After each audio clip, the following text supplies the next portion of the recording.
Hi, my name's Armin Budish, and I'm here to host Cleveland Conversations today. We have great conversation today with two experts that know just about everything there is to know about energy, so I'll get right to it with them. We have Mike Foley. You've been the Director of Sustainability for Cuyahoga County. Mike, your job changed recently. What are you doing now? I am now the administrator for Cuyahoga Green Energy, which is a new utility that we've created for the county, that is developing microgrid districts. So we think we're the first utility in the country that is just focused on kind of microgrid development as a utility. I think for the first utility, a county level utility in the last 75 years that's been created. So my job now as the administrator is to work on building up our utility, developing these microgrid districts as we conceive them, and figure out just kind of the flow of power, where it goes, who are customers, kind of the general development of our new utility. For both of you, what is the issue or problem that a microgrid is aimed to fix? Well, for me, I came from the sustainability department for the county, and one of the things that we're deeply concerned about is climate change, right? So as the climate continues to change, becomes warmer, wetter, wilder weather in our Northeast Ohio region, our grid is less stable, right? And we've got businesses and communities that rely on a stable grid, need a stable grid. That's so the electricity grid you're That's the talking electricity about. grid, correct, right, I'm sorry. And so, and it is unstable right now. We've got business districts right now in our community that we've got power surges and sags, and they're losing equipment sometimes. We have power outages where they will have to send workforce home. They lose product. They can't because things spoil or tests get undone, things like that. Equipment gets uncalibrated. Computer systems have to be rebooted up. We had a company that couldn't ship its product because all of its product was behind a door in their garage. There was an electric door, right? So they couldn't ship their product out. They lost $100,000 in liquidated damages because they didn't get their stuff out on time. So there's problems for businesses on the economic development front, but also we want to see more clean electricity in our local grid. So at least our microgrid conceives that we will put as much clean electricity, local solar panels, backup battery systems. We'll be buying some power off the grid that will be clean electrons from other places. But it's a clean, affordable, and resilient new local microgrid districts that we're creating. My other guest is Andy Thomas. Andy, thanks for joining us too. Mm-hmm. Andy is the director of the Energy Policy Center here at Cleveland State. Am I right about that? That is correct. What can you tell us about microgrids? How do they work?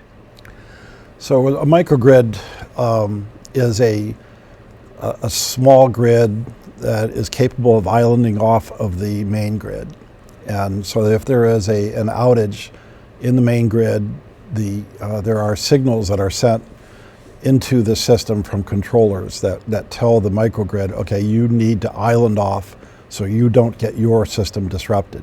It sounds like a generator, like a home generator would function in some ways. Is that a fair analogy? Well, in the sense that a home generator might be a backup for a home system, but a microgrid is more than a backup. It is also the main supply of base load for the grid, for the end users. And it's all a group of end users that are together, at least as how the county is planning it, a group of end users together that all share in the grid edge technologies that are things like generators, solar panels, and so on. So if I'm a customer, I need electricity, I'm producing something in my business or I have a home, and we plug into the electricity in the wall, that's connected to the main grid. What happens if the main grid goes down because there's windstorm or a tree branch falls on the wires or something like that? Then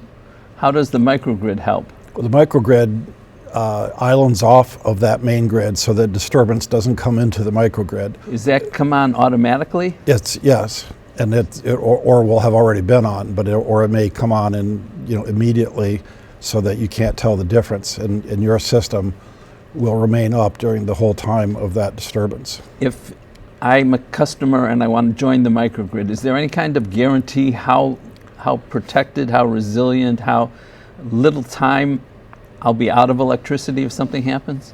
Well, the goal would be for us to be able to provide 5/9 uptime, meaning 99.999% uptime, which is about 5 minutes outage a year.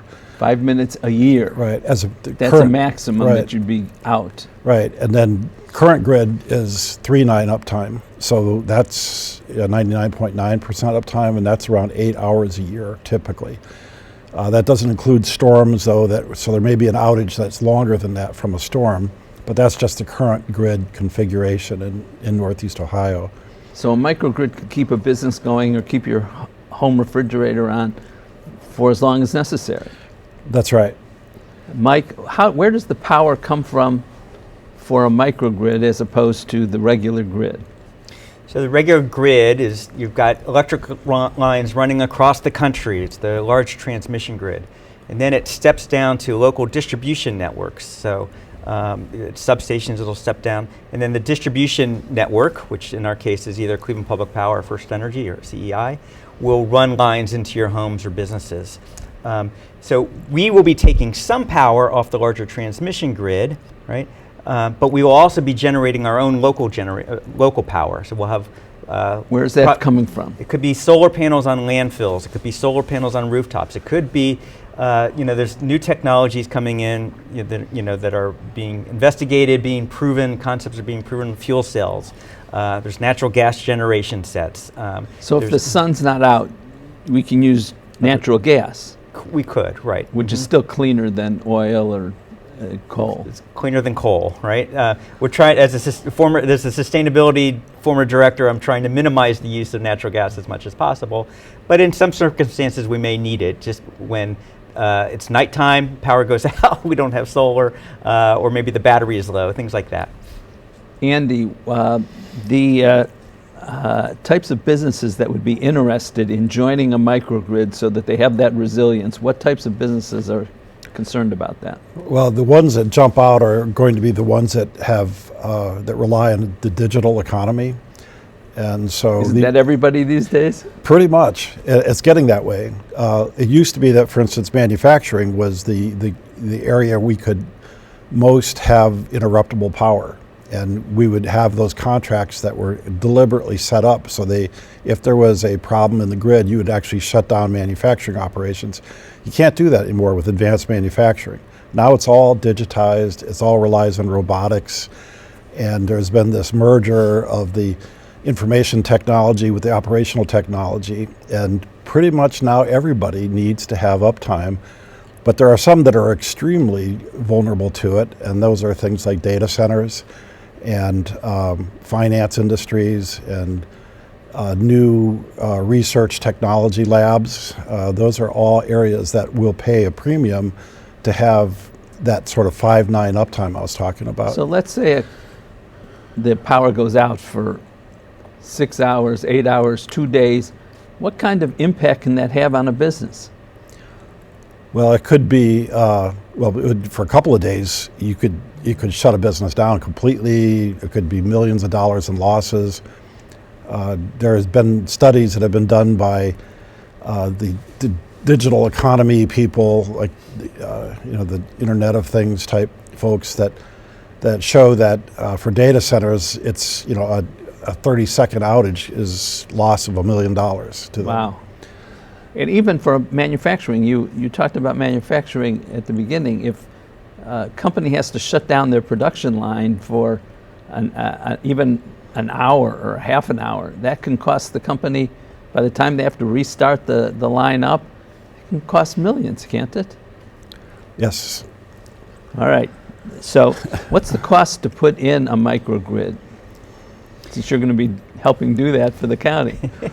$4. So I'm kidding. Right? So they're not cheap, right? So we've got a microgrid district we're looking at in this manufacturing area in Euclid, and it's probably $75 to $100 million. So for Euclid for this, yeah, for part parts of Euclid. So this is just for this manufacturing area. So you've got to put in underground distribution lines.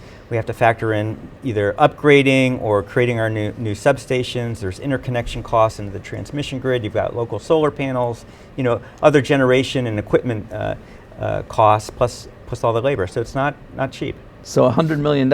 Andy, I assume that has to come from the customers, the companies? Yes, so we need them to commit to to take the load off the microgrid and to pay a certain price for it. And is that built into their bills, basically? Do they pay over time as increased premium on their bills?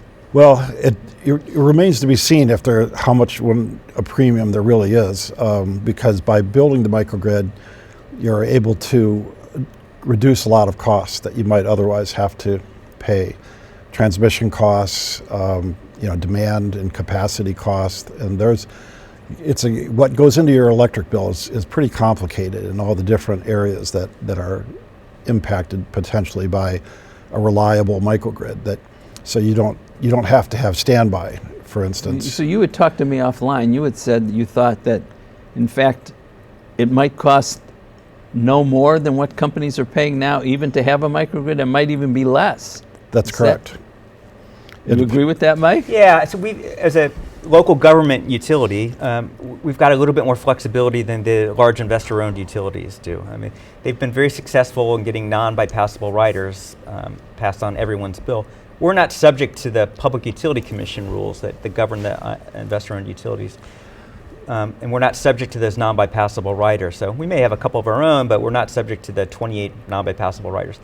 That's just at the distribution level. On the transmission level, we can charge at a different rate for peak power. Peak demand power gets really, really, really expensive.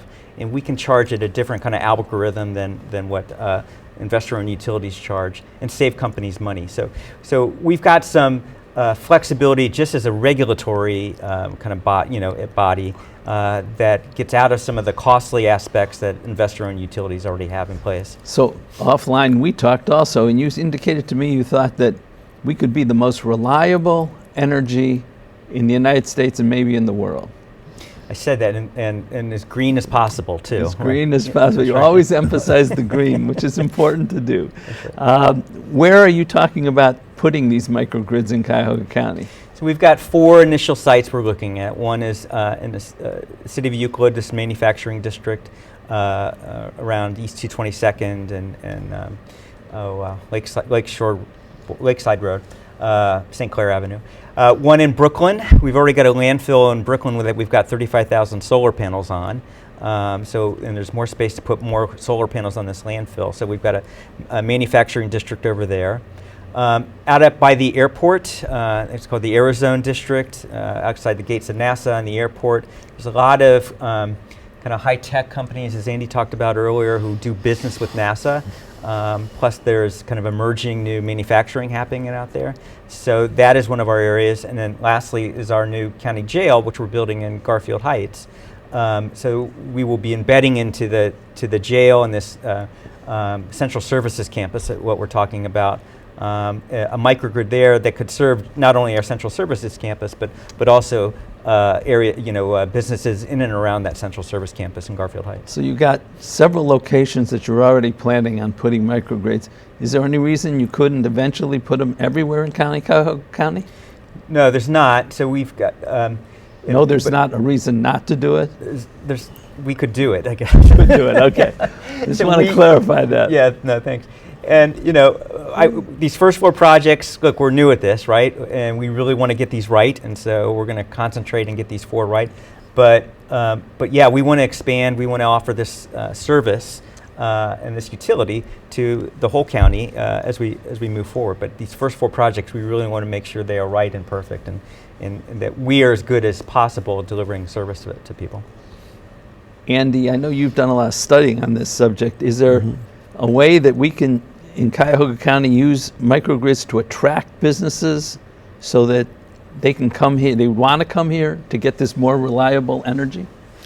Yes. I mean, we have studied this, and what we found was that there is a significant appetite nationally for uptime, and there are a lot of when we did a national survey on this, we found that there was about 25% of end users that are significant size end users would be willing to relocate into a high uptime microgrid area, and there is a significant appetite nationally for locating into clean energy, high uptime districts where you have reliable energy and you can reduce costs and also reduce your carbon footprint as well in the process.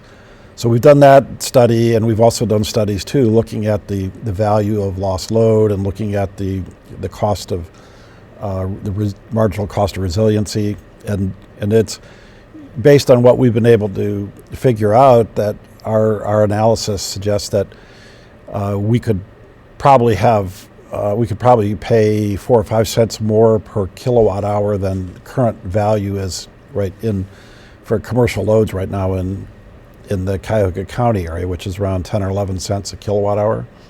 And companies would still be willing to relocate into an area that had electricity that was that costly.